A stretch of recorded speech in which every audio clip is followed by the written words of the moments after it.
Cost accounting system में मुझे आपको 3 टॉपिक कराने हैं। तो मैंने इसको 3 अलग अलग यूनिट्स में बांट रखा है। चलो लिखो बेटा। डबल एंट्री सिस्टम में concept 1, meaning of double entry system.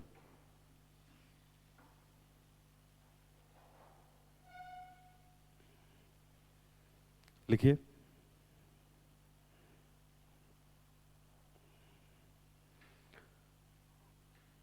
According to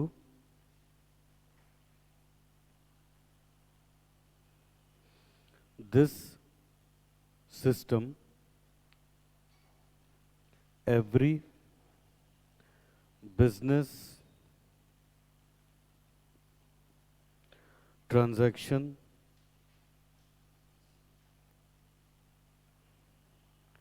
affects at least two accounts in opposite direction.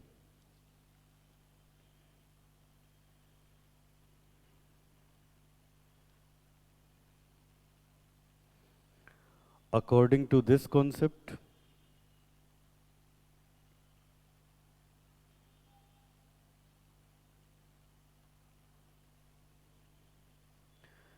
every debit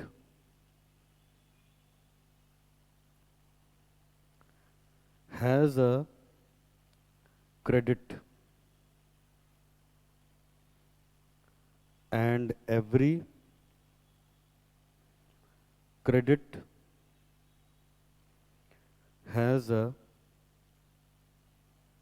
debit.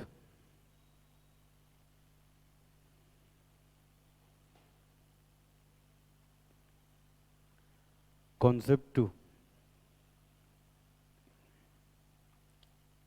classification of accounts.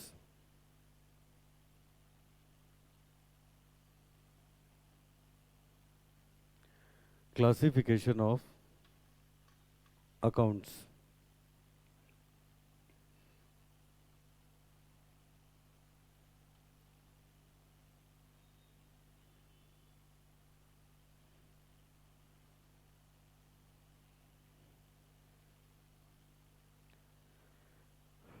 Classification of accounts में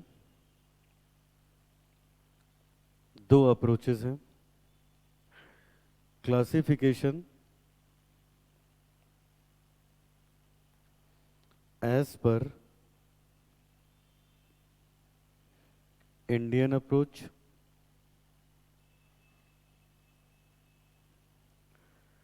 classification as per American approach.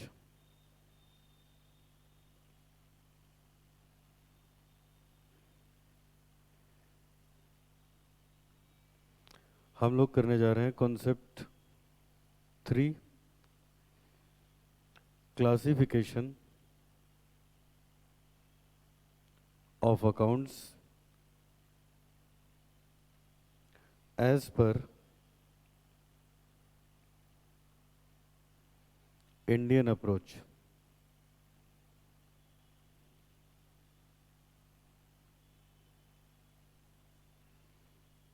लिखिए बेटा।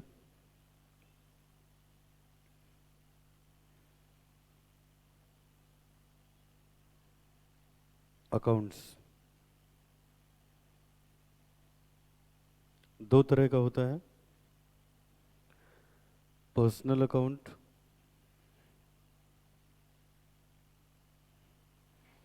Impersonal account.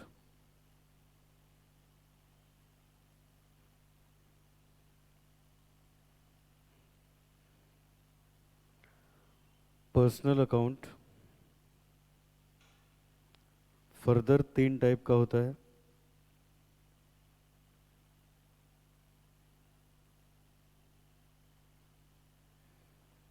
Natural personal account,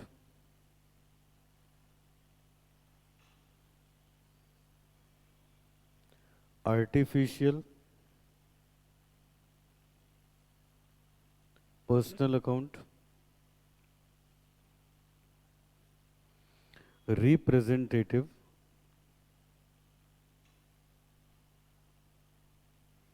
personal account.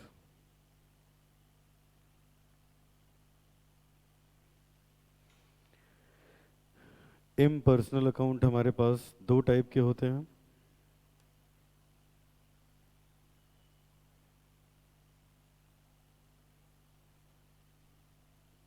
Real account, nominal account.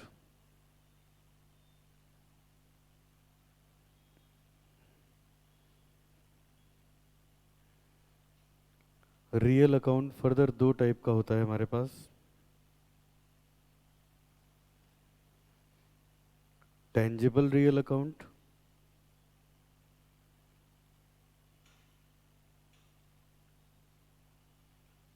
Intangible real account.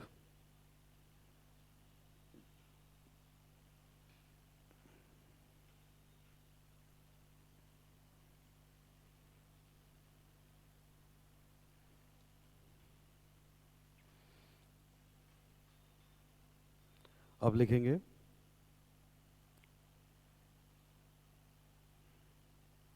Golden rule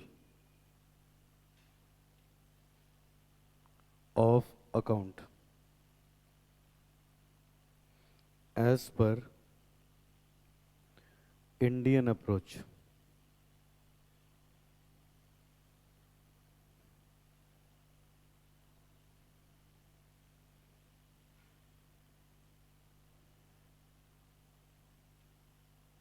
for personal account,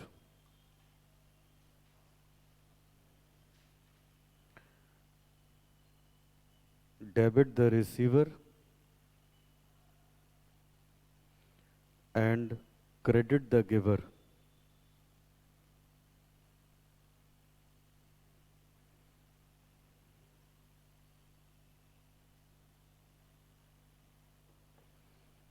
For real account,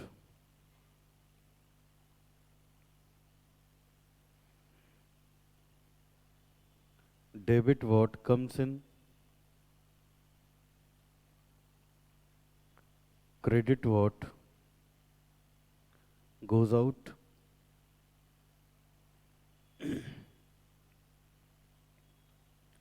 For nominal account,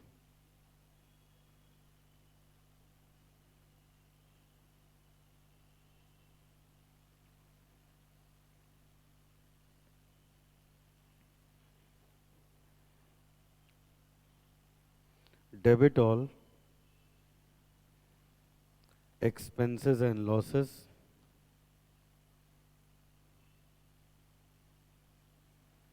credit all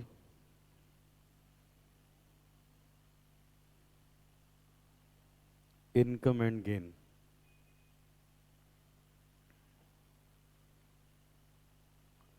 Credit all income and gain.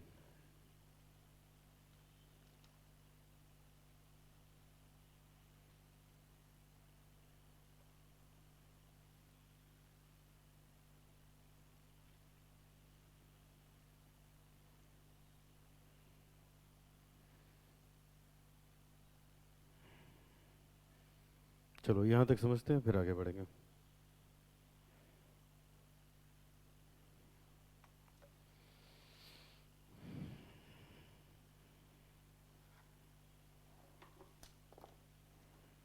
देखो सामने बेटा, देखो बेटा, हम लोग के accounts में जो एंट्री होती है वो as per double entry system होती है। अब डबल एंट्री सिस्टम क्या होता है, पहले ये समझते हैं। हमारा अकाउंट्स ये कहता है, हमारा अकाउंट्स ये कहता है कि अकाउंट्स में जब हम किसी ट्रांजैक्शन को रिकॉर्ड करते हैं, ट्रांजैक्शन को रिकॉर्ड करते हैं, तो वो ट्रांजैक्शन हमेशा एक बिजनेस ट्रांजैक्शन होता है।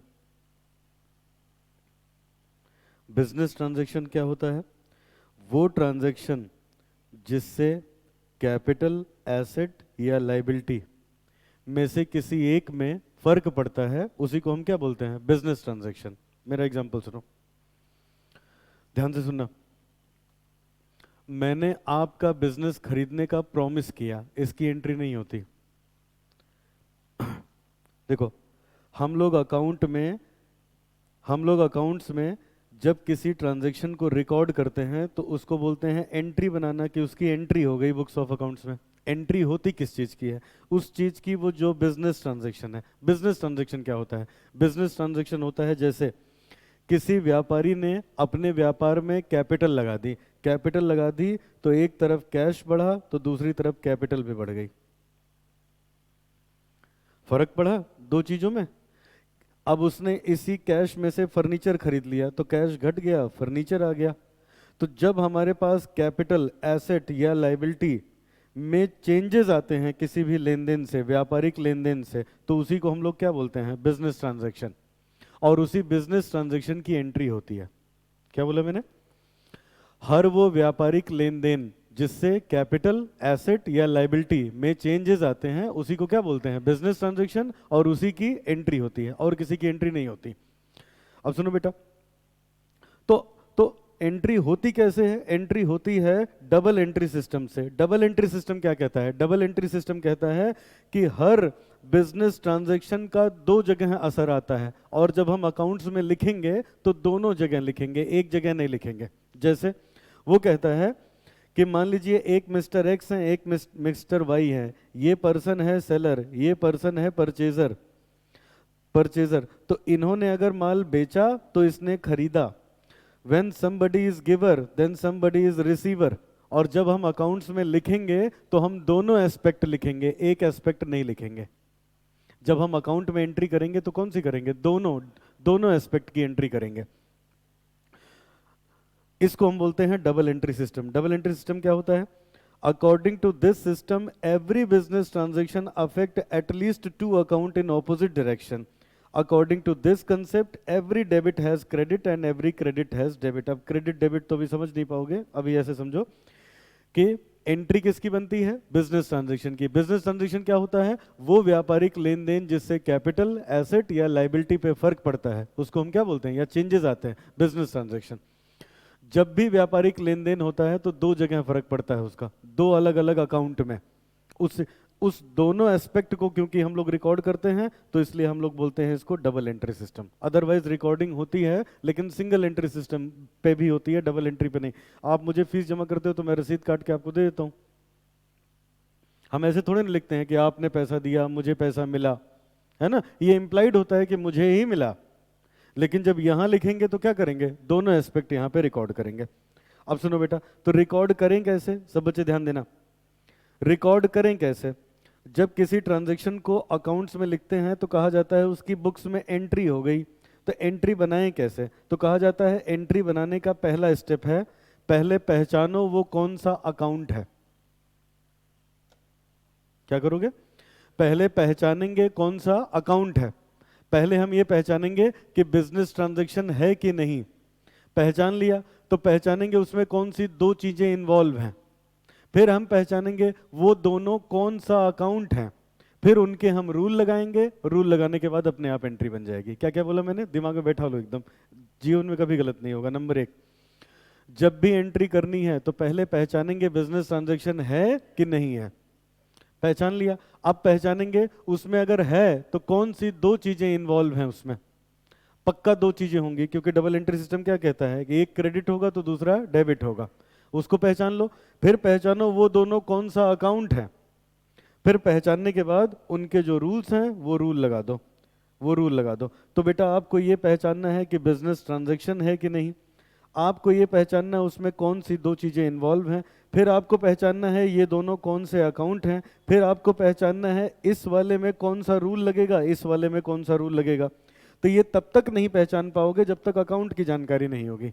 तो अकाउंट क्या होता है मैं ये बताने जा रहा हूं। तो देखिए बेटा, अकाउंट का मतलब क्या हुआ? किसी का खाता। कितने प्रकार के खाते होते हैं। तो बेटा इन खातों के लिए दो अप्रोच है, एक इंडियन और एक अमेरिकन, हम दोनों बताएंगे, ठीक है, दोनों बताएंगे। इंडियन अप्रोच क्या है, बहुत ध्यान से सुनना। इंडियन अप्रोच कहती है कि कोई भी अकाउंट, मात्र दो अकाउंट हो सकता है, एक पर्सनल या इम्पर्सनल। इसका क्या मतलब हुआ? पर्सनल का मतलब व्यक्तिगत, व्यक्तिगत, किसी व्यक्ति का अकाउंट है तो क्या हो गया? पर्सनल। व्यक्ति का नहीं है तो क्या हो गया? Impersonal.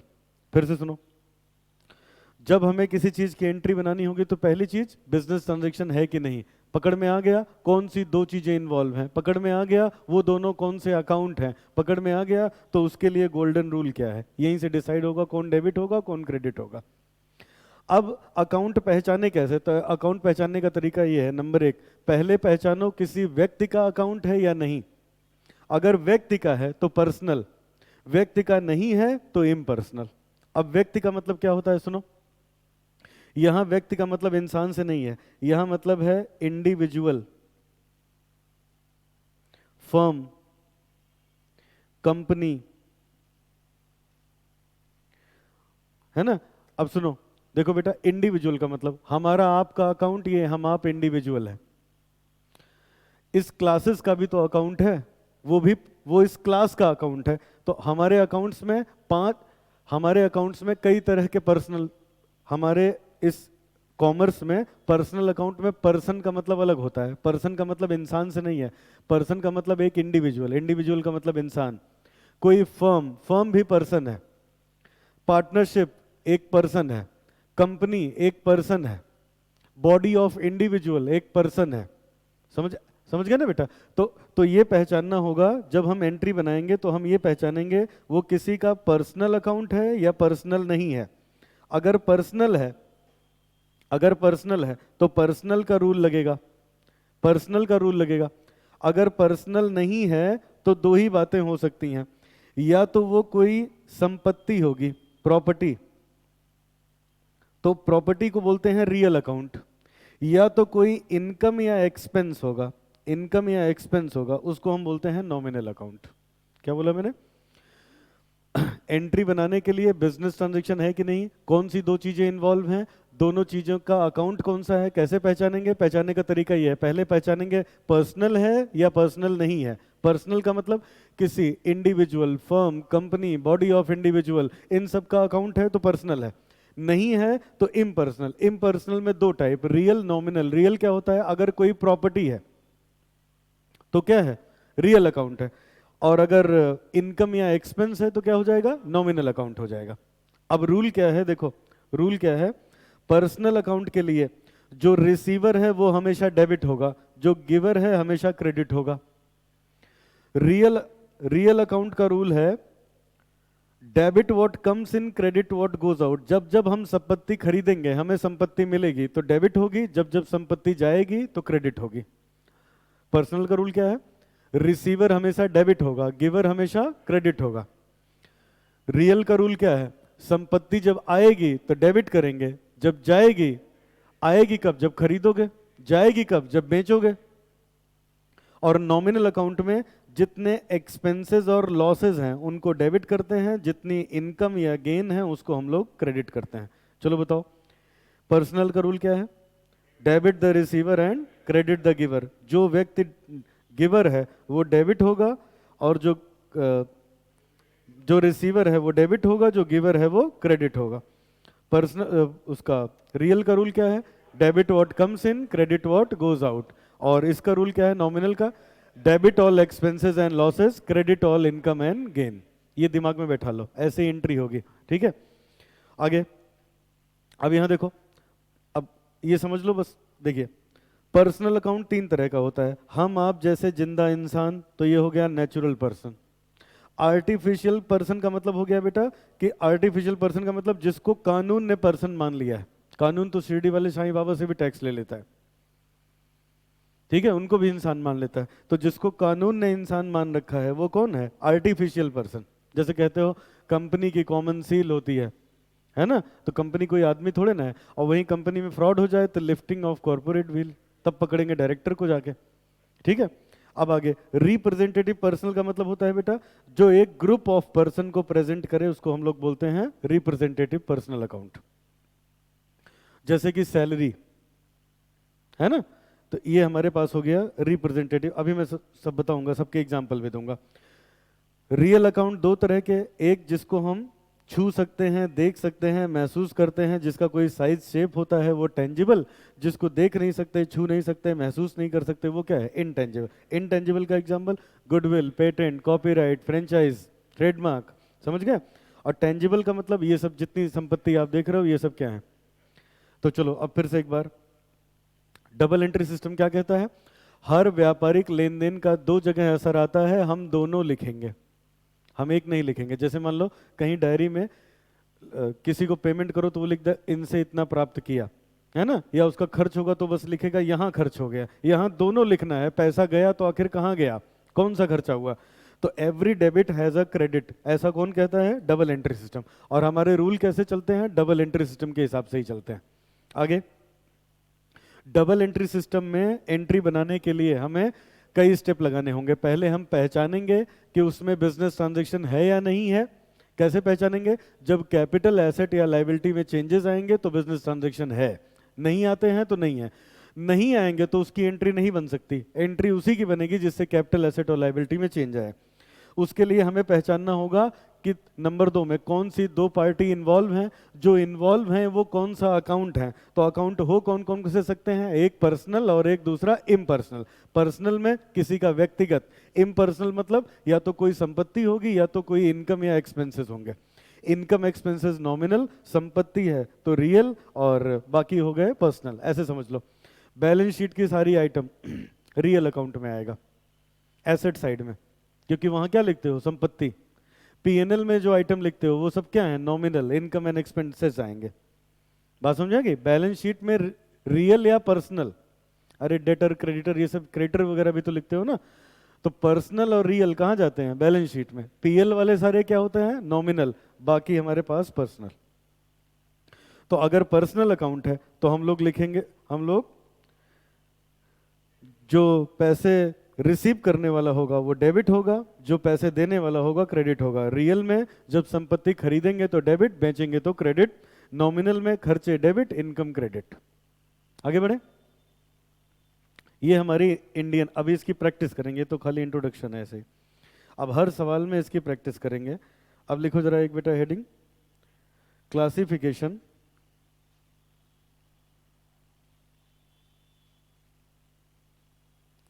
As per American approach.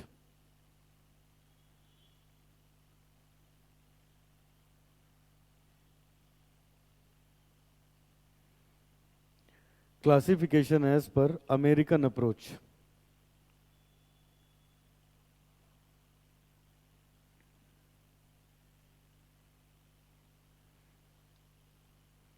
लिखिए,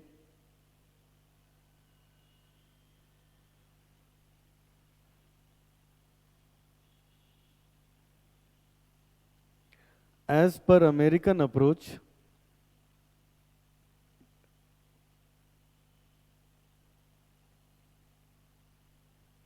there are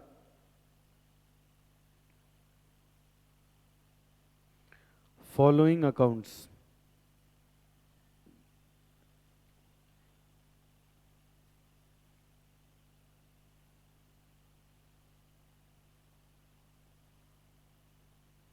Under double entry system.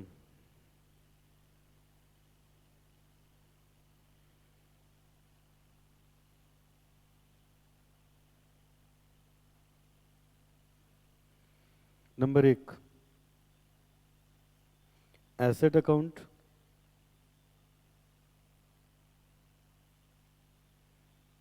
Liability account,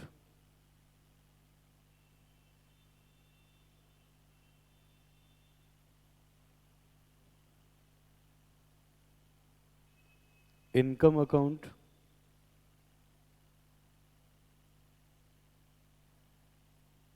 expense account,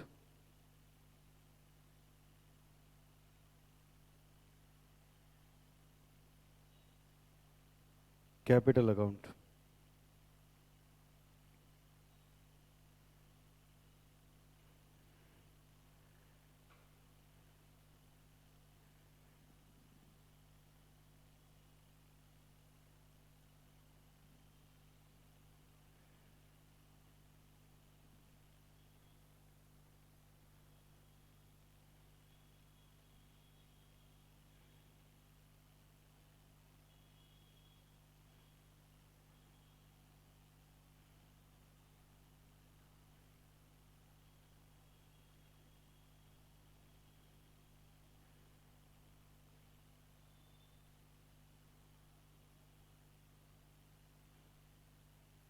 बनाओ इसे।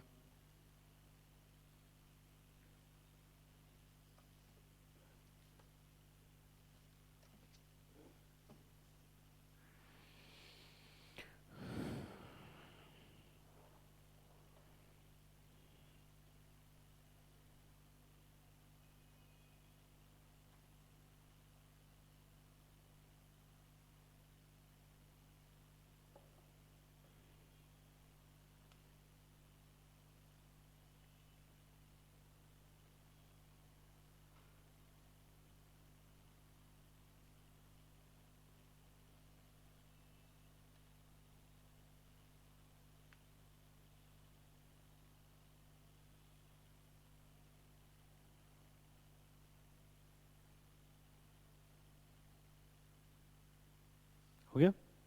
अब सामने देखो बेटा, इंडिया में तो ये कहा जाता है कि दो अकाउंट होते हैं, पर्सनल इम्पर्सनल, और एंट्री ऐसे डिसाइड होती है। अमेरिका में कहते हैं और पर्सनल इम्पर्सनल कुछ नहीं होता, 5 अकाउंट होते हैं। एक होता है एसेट अकाउंट, एक लाइबिलिटी अकाउंट, एक इनकम अकाउंट, एक एक्सपेंस अकाउंट, एक कैपिटल अकाउंट। वो कहते हैं देखो, इन एसेट बढ़ाना हो तो डेबिट करो, घटाना हो तो क्रेडिट करो। लाइबिलिटी बढ़ानी हो तो क्रेडिट करो, घटानी हो तो डेबिट करो। इनकम बढ़ानी है तो क्रेडिट करो, घटानी है तो डेबिट करो। एक्सपेंस अगर बढ़ाना है तो डेबिट करो, घटाना है तो क्रेडिट करो। कैपिटल बढ़ानी है तो क्रेडिट करो, घटानी है तो डेबिट करो। उनके यहाँ अमेरिका में कोई रियल पर्सनल नॉमिनल का कोई कॉन्सेप्ट नहीं है। हम लोगों को भी आसानी होती है एंट्री करने में। अभी तो पढ़ने में अजीब सा लग रहा है, अब जरा ये देखो, मैं लिख रहा हूँ एसेट, एक्सपेंस, एक मैंने अपने मन से बढ़ा दिया, लॉसेस। इनको बढ़ाना है तो डेबिट होंगे, घटाना है तो क्रेडिट होंगे। लाइबिलिटी, इनकम, कैपिटल, अगर इनको बढ़ाना है तो क्रेडिट होंगे और घटाना है तो डेबिट होंगे।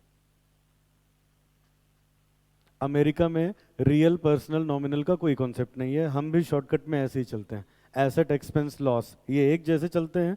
इनको बढ़ाना हो तो डेबिट करो, घटाना हो तो क्रेडिट करो। लाइबिलिटी, इनकम, गेन, कैपिटल, इनको अगर बढ़ाना हो तो क्रेडिट करो, घटाना हो तो डेबिट करो। क्या है ये? इसी की समरी है और कुछ नहीं। ठीक है, लिख लो 2 लाइन ये ऐसे, फिर आगे बढ़े। लिख लो summary.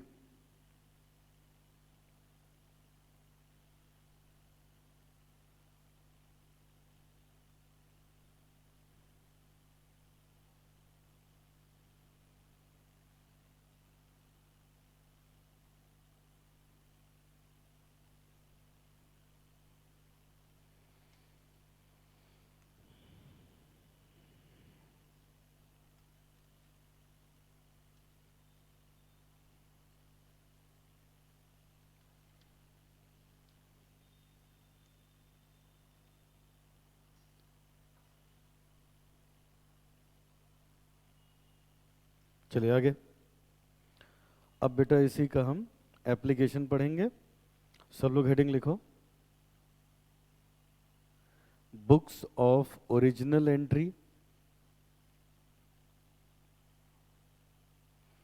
Journal.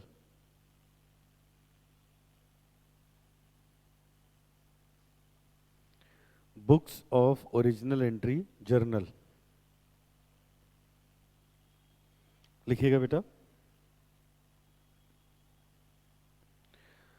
Journal is a book of original entry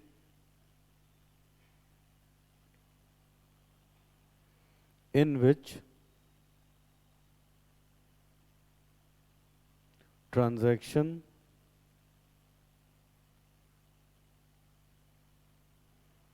are recorded first of all, as and when they takes place. As and when they takes place.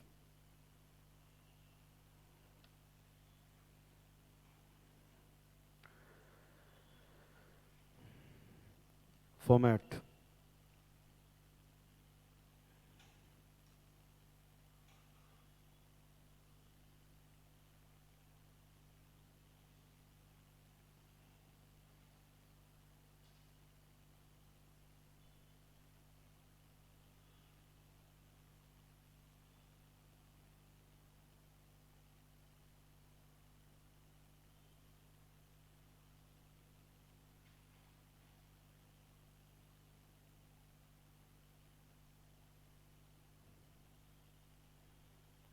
Date,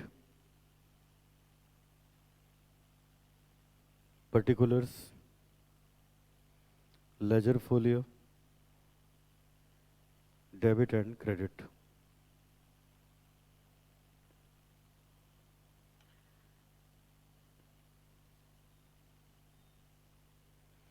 लिखिएगा, journal is a book of primary entry,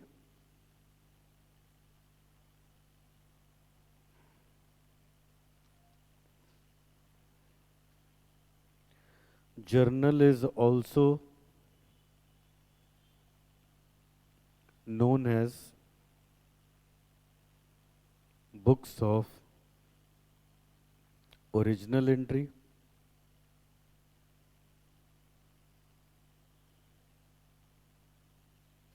आगे लिखिएगा, all transactions are recorded in journal in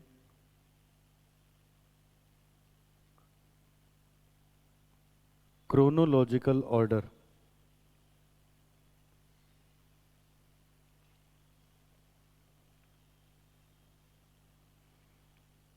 Each entry in journal is followed by a brief explanation called narration.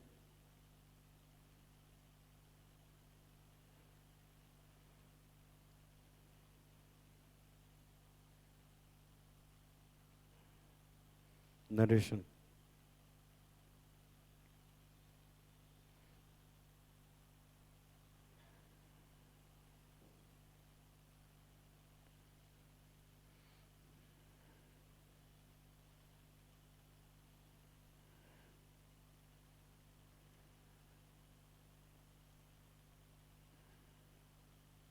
ठीक है, अब सुनो बेटा, देखो, अब ये क्या है, बुक्स ऑफ ओरिजिनल एंट्री। अब बहुत ध्यान से मेरी बात सुनना। देखिए,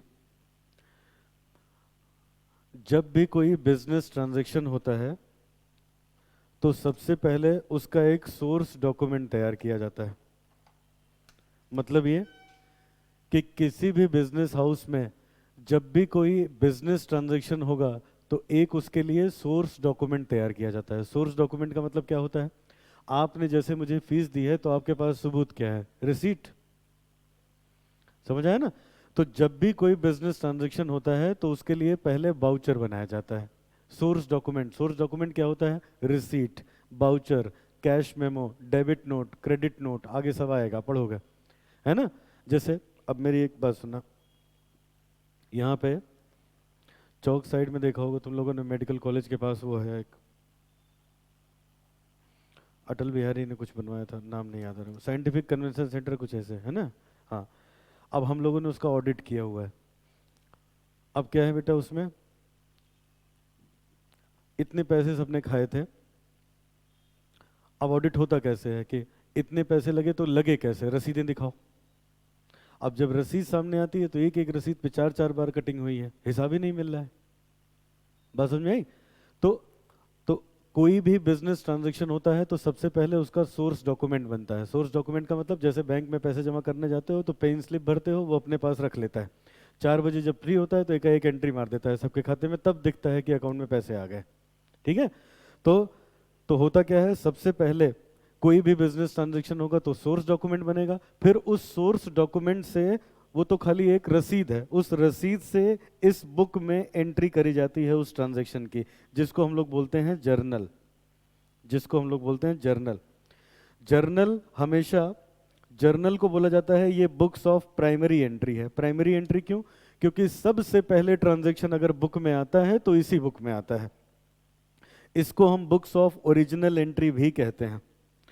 जर्नल में सभी ट्रांजैक्शन को डेट वाइज लिखा जाता है, क्रोनोलॉजिकल ऑर्डर में। जो पहले घटना हुई उसकी एंट्री पहले, जो बाद में हुई उसकी बाद में। जब भी हम जर्नल में एंट्री लिखते हैं तो नीचे नरेशन लिखते हैं। नरेशन क्या होती है? नरेशन होती है एक ब्रीफ एक्सप्लेनेशन उस एंट्री की, कि कोई साइंस वाला बंदा है, उसके नहीं समझ में आ रहा है कि हुआ क्या इसमें, तो वो नरेशन पढ़ के अंदाजा लगा ले कि अच्छा इस बात की रिकॉर्डिंग है ये। बात समझ में आई? चलो अब सोचो जरा दिमाग में क्या क्या होगा। नंबर 1, जब भी हम एंट्री करेंगे तो डबल एंट्री से करेंगे। डबल एंट्री से एंट्री करने के लिए पहले पहचानेंगे बिजनेस ट्रांजैक्शन है कि नहीं। बिजनेस ट्रांजैक्शन कैसे पहचान में आएगा? जब कैपिटल एसेट लायबिलिटी में से किसी में चेंजेस आएंगे तो होगा, नहीं तो नहीं होगा। उसके लिए पहले हम देखेंगे कौन सी 2 चीजें इन्वॉल्व हैं। जो 2 चीजें इन्वॉल्व हैं उनके अकाउंट पता करेंगे, फिर उन पे गोल्डन रूल लगाएंगे, है ना। लेकिन बिजनेस ट्रांजैक्शन होते समय पहले रसीद बनती है, तो उस रसीद से पहली बार एंट्री इस किताब में लिखी जाती है जिसका नाम है जर्नल। इसमें डेट के कॉलम में डेट लिखते हैं, पर्टिकुलर्स के कॉलम में एंट्री लिखते हैं, डेबिट क्रेडिट, डेबिट क्रेडिट लिखते हैं। उसके बाद डेबिट में डेबिट हुआ तो डेबिट, नहीं तो क्रेडिट। और लेजर फोलियो क्या होता है ये सुन लो, अच्छे से दिमाग में बैठा लो। लेजर फोलियो क्या होता है?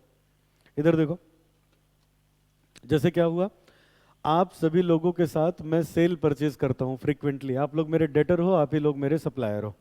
तो क्या होगा, इनसे डेटर क्रेडिट सेल परचेज करी, जर्नल में लिख दिया।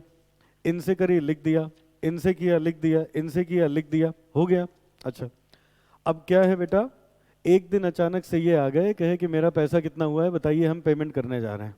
अब हम इसको लेके बैठे हैं, एक एंट्री इस पेज पे है, एक इस पेज पे है, एक इस पेज पे है, एक इस मुद्दे में, तो निकल जाएंगे। तो मैं क्या करता हूं, ये किताब बनाऊंगा, इसमें सारी एंट्री लिखूंगा, लेकिन मैं एक दूसरी किताब भी बना लूंगा। इस किताब में क्या होगा, इस किताब में कह दूंगा पेज नंबर 1 पे इनका हिसाब है, पेज नंबर 2 पे आपका हिसाब है, पेज नंबर 3 पे इनका हिसाब है, पेज नंबर 10 पे इनका हिसाब है। अब वो पेज नंबर यहीं लिख दूंगा। तो जब लेजर का पेज नंबर जर्नल में लिखा जाएगा तो लेजर फोलियो, अब इसका पेज नंबर इसमें आ गया ना, और इसका पेज नंबर इसमें आएगा तो वो क्या हो जाएगा, जर्नल फोलियो। बात समझ में आई?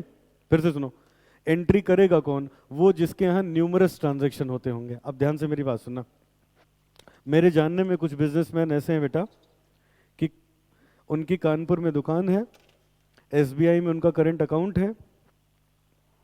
एसबीआई वाला अपना एक एम्प्लॉय उसकी दुकान पे भेज देता है, कहता है तुम मत आओ, एसबीआई मत आओ। इतना तेज ट्रांजैक्शन होते हैं, तो एक दिन में न जाने कितने जर्नल भर जाते होंगे। अगर मैनुअली काम हो तो मान लो अब कंप्यूटराइज्ड होने लगा है। बात समझ में आई? एक दिन में उतने जर्नल भर जा रहे हैं। अब अचानक से किसी का हिसाब निकालना हो तो कहाँ जर्नल में से निकाल लोगे? तो हम 2 किताबें रखते हैं। हम कहेंगे कि इसमें सारी एंट्री है, इसमें सारी एंट्री है, इसकी सारी एंट्री इनकी किस पेज में है उसकी समरी यहाँ है, आप वाली समरी यहाँ है, तो उस समरी का नाम है लेजर, और सारी एंट्री जिसमें है उसका नाम क्या है, जर्नल। इसका पेज नंबर इसमें होगा, इसका पेज नंबर इसमें होगा, ठीक है। इसका पेज नंबर इसमें, इसका पेज नंबर इसमें। जब लेजर का पेज नंबर जर्नल में तो बोलेंगे लेजर फोलियो, लेजर का पेज नंबर। और जब इसका पेज नंबर इसमें होगा तो क्या बोलेंगे, जर्नल फोलियो। बात समझ में आई? क्यों ऐसे करते हैं? ध्यान से बात सुनना मेरी। ऐसे क्यों करते हैं? सीए इंस्टीट्यूट की टैग लाइन क्या है संस्कृत में? आज जाके ध्यान से देखना है, या एषु सुप्तेषु जागृति। उसका मतलब क्या है? जब संसार सो रहा है तो हम जाग रहे हैं। क्यों जाग रहे हैं? क्योंकि अकाउंट्स कब के जमाने की है? जब महाभारत चलता था, तब कैलकुलेटर नहीं होता था, तब कंप्यूटर नहीं होता था। बात समझ में आई?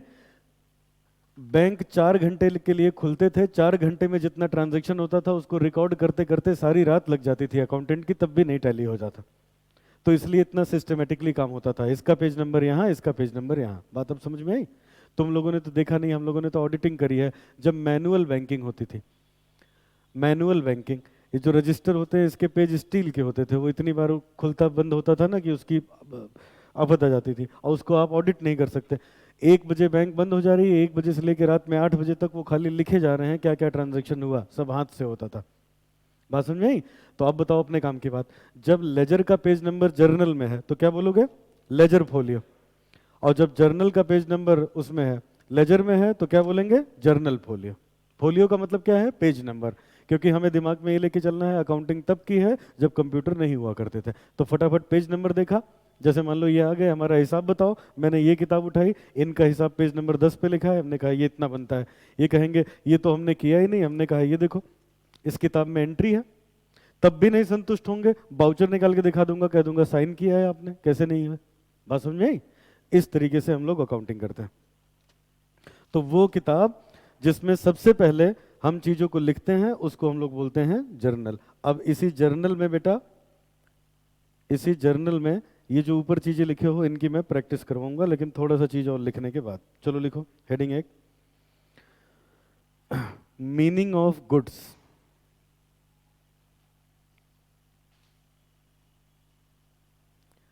मीनिंग ऑफ गुड्स लिखिए।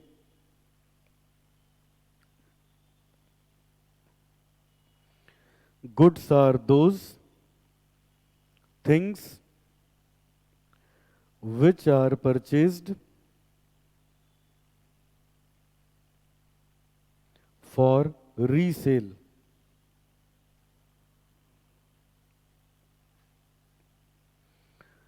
Goods account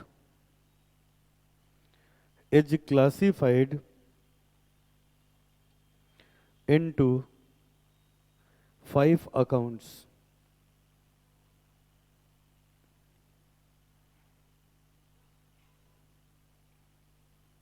number 1 purchase account, number 2 sales account, number 3 purchase return account, number 4 sales return account, number 5 stock account.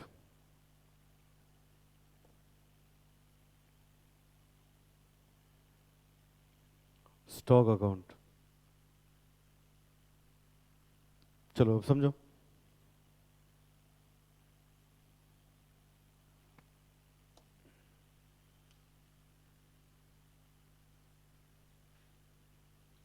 देखो बेटा, अब गुड्स क्या होता है, क्योंकि अब हमें एंट्री शुरू करनी है। गुड्स क्या होता है, ध्यान से सुनो। वो चीज जिसको मैं खरीदता हूं बेचने के लिए या उससे कुछ बना के बेचने के लिए, उसको हम क्या बोलते हैं? गुड्स। जैसे मेरी फर्नीचर की दुकान है, मैंने लकड़ी खरीदी, या तो लकड़ी ही बेच दूंगा तो वो भी गुड्स है, लकड़ी से फर्नीचर बना के बेचूंगा तो वो भी गुड्स है। अब सुनो बेटा, गुड्स के हमारे अकाउंट में 5 नाम रखे गए। जब हम वो सामान जिसका मैं व्यापार करता हूं उसको खरीदता हूं तो मैं गुड्स की जगह परचेज लिखता हूं। जब बेचता हूं तो सेल लिखता हूं। जो मैंने खरीदा था, डिफेक्टिव था, लौटा आया, तो बोलूंगा परचेज रिटर्न, उसके लिए अकाउंट होगा परचेज रिटर्न। जो बेचा था वापस आ गया तो उसके लिए खाता खुलेगा सेल्स रिटर्न। और 31 मार्च को जो मेरी दुकान में है उसको हम बोलेंगे स्टॉक अकाउंट। बात समझ में आई? क्यों ऐसे करते हैं? एग्जाम्पल सुनो। जानते हो बेटा, अकाउंट्स में नए नए मेथड बनाए गए हैं, किसके लिए? स्पेंसर्स के लिए, बिग बाजार के लिए नए नए मेथड बनाए गए, नए नए मेथड बनाए गए। क्यों? अब एक मिनट के लिए सोचो, क्या वॉलमार्ट वाले के पास एक टाइम पे 10,000 आइटम भी नहीं होते होंगे? बहुत आराम से होते होंगे। अब अगर वो परचेज अकाउंट न लिखे तो बैटरी खरीदेगा तो एंट्री अलग करेगा, रिमोट की एंट्री अलग करेगा, माउस की एंट्री अलग करेगा, कैलकुलेटर की एंट्री अलग करेगा, मोबाइल की एंट्री अलग करेगा। कितने लेजर खुल जाएंगे, लेजर वाली बुक कितनी मोटी हो जाएगी। और हमारे काम का कुछ नहीं, मैंने तो मुनाफे के लिए खोल रखा है, तो हम उसके नाम से एंट्री नहीं करते, हमने नाम ही ऐसे रख दिया अकाउंट्स में। जब माल खरीदेंगे कुछ बना के बेचने के लिए या बेचने के लिए तो परचेज अकाउंट लिखेंगे, बेचेंगे तो सेल लिखेंगे, सेल अपने आप में बता रहा है कि बिक गया माल। जो खरीदा था लौटा है तो परचेज रिटर्न, जो बेचा था वापस आ गया तो सेल्स रिटर्न, जो 31 मार्च को दुकान में है वो स्टॉक। बताओ, बात समझ में आई? आगे लिखिए बेटा, नेक्स्ट एक नोट लिखना है हम लोग को, और आज फिर यहीं तक हम लोग करेंगे। नोट है हमारे पास, लिखिए।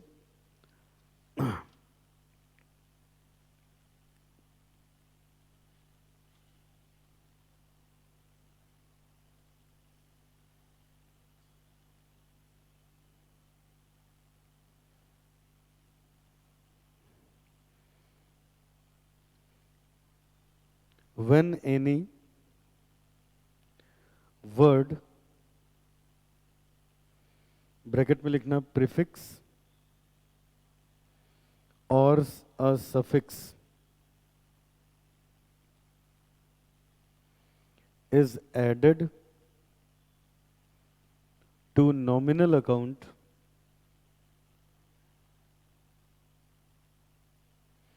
it becomes personal account.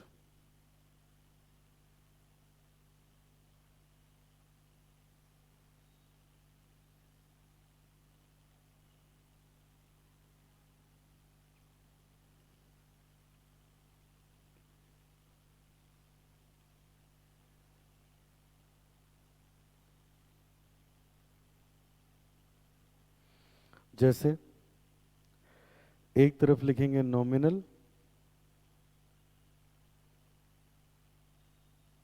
Account, एक तरफ लिखेंगे personal account.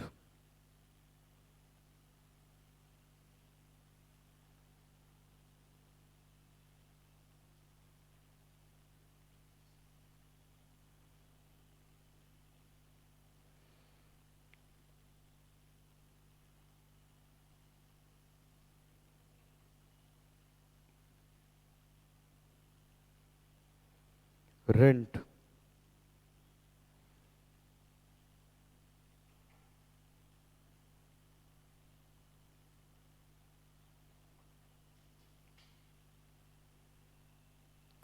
Outstanding rent,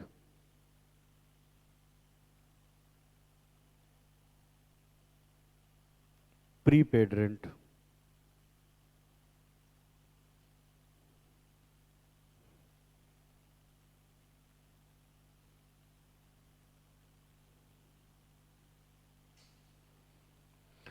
salary, outstanding salaries, salary prepaid.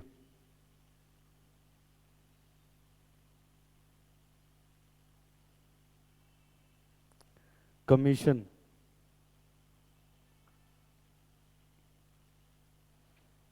Commission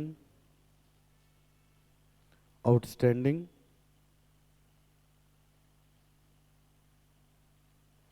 commission received account.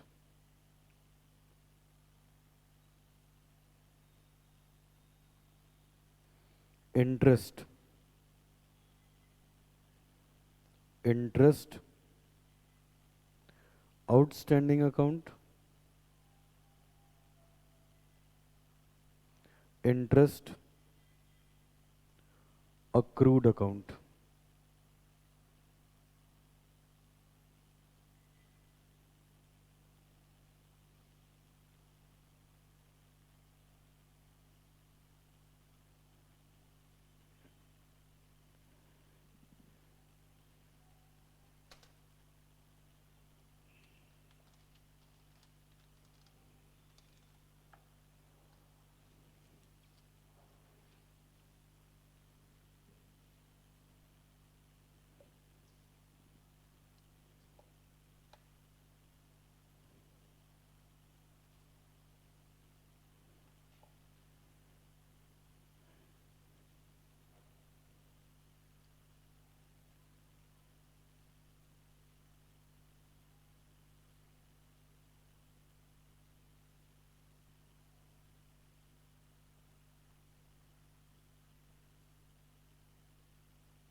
देखो बेटा क्या लिखा, अगर किसी नॉमिनल अकाउंट के पहले, मतलब इनकम या खर्चे वाले अकाउंट के पहले, पहले या बाद में, पहले या बाद में कोई चीज लग जाए, पहले वाले को प्रीफिक्स बोलते हैं, बाद वाले को सफिक्स बोलते हैं, तो वो पर्सनल अकाउंट बन जाता है। जैसे अभी तुम लोग को याद हो तो एक रिप्रेजेंटेटिव पर्सनल में मैंने सैलरी का जिक्र किया था, खाली सैलरी नहीं बोलना चाहिए था, मुझे बोलना चाहिए था आउटस्टैंडिंग सैलरी। जैसे देखो रेंट क्या है, बताओ, रेंट पर्सनल है, रेंट से लगता है क्या किसी का नाम है, किसी के नाम का अकाउंट है, नहीं, तो इम्पर्सनल है। अब बताओ रेंट क्या संपत्ति है, नहीं, क्या है, इनकम या एक्सपेंस, तो क्या हुआ, नॉमिनल। लेकिन अगर रेंट से पहले आउटस्टैंडिंग लग जाए या रेंट के बाद प्रीपेड लग जाए तो क्या हो जाएगा, पर्सनल। क्यों पर्सनल होगा, किसी एक आदमी का रेंट बकाया होगा या किसी एक को एडवांस गया होगा। बात समझ में आई। ऐसे देखो सैलरी, बताओ सैलरी तो एक एम्प्लॉय में 10,000, एक फैक्ट्री में 10,000 लोग काम करते हैं, तो सैलरी तो सबको बता रही है, हमें किसी का नाम थोड़े ना है, लेकिन उसमें से कुछ लोग की एडवांस होगी, कुछ की बकाया होगी। तो जब आउटस्टैंडिंग या एडवांस लग जाएगा तो वो क्या हो जाएगी, पर्सनल, नहीं तो वो क्या है, नॉमिनल। किसी भी नॉमिनल अकाउंट के पहले या बाद में प्रीपेड या आउटस्टैंडिंग लग गया तो वो क्या हो जाती है, पर्सनल अकाउंट हो जाती है। ठीक है, अब आज क्या क्या सीखा। एंट्री बनाने के लिए सबसे पहले हम लोग क्या करेंगे, पहचानेंगे बिजनेस ट्रांजैक्शन है कि नहीं, उसमें कौन सी दो चीजें इन्वॉल्व हैं, वो कौन सा अकाउंट है, और फिर अकॉर्डिंगली रूल लगाएंगे। हमने सीखा एंट्री सबसे पहले जर्नल में होती है, डबल एंट्री होती है, हर एंट्री के बाद एक ब्रीफ एक्सप्लेनेशन लिखते हैं जिसको हम जर्नल, वो नरेशन बोलते हैं। जर्नल क्रोनोलॉजिकल ऑर्डर में बनता है, जर्नल सपोर्ट होता है, जर्नल को सपोर्ट करता है सोर्स डॉक्यूमेंट जिसका नाम है receipt, cash memo, voucher, debit note, credit note, ये सब है। ठीक है, और अकाउंट तीन टाइप के हुए हमारे पास, दो टाइप के, पर्सनल या इम्पर्सनल। अमेरिका में पर्सनल इम्पर्सनल का कोई कॉन्सेप्ट नहीं है, ये पांच हैं। ठीक है, ऐसे काम होता है। और अगर किसी नॉमिनल अकाउंट के सामने हम प्रीपेड या आउटस्टैंडिंग लगा दें, प्रीफिक्स या सफिक्स, सफिक्स बाद में लगता है, प्रीफिक्स पहले, तो वो क्या हो जाता है, पर्सनल अकाउंट। अब आज यहीं तक करेंगे बेटा, बाकी कल से।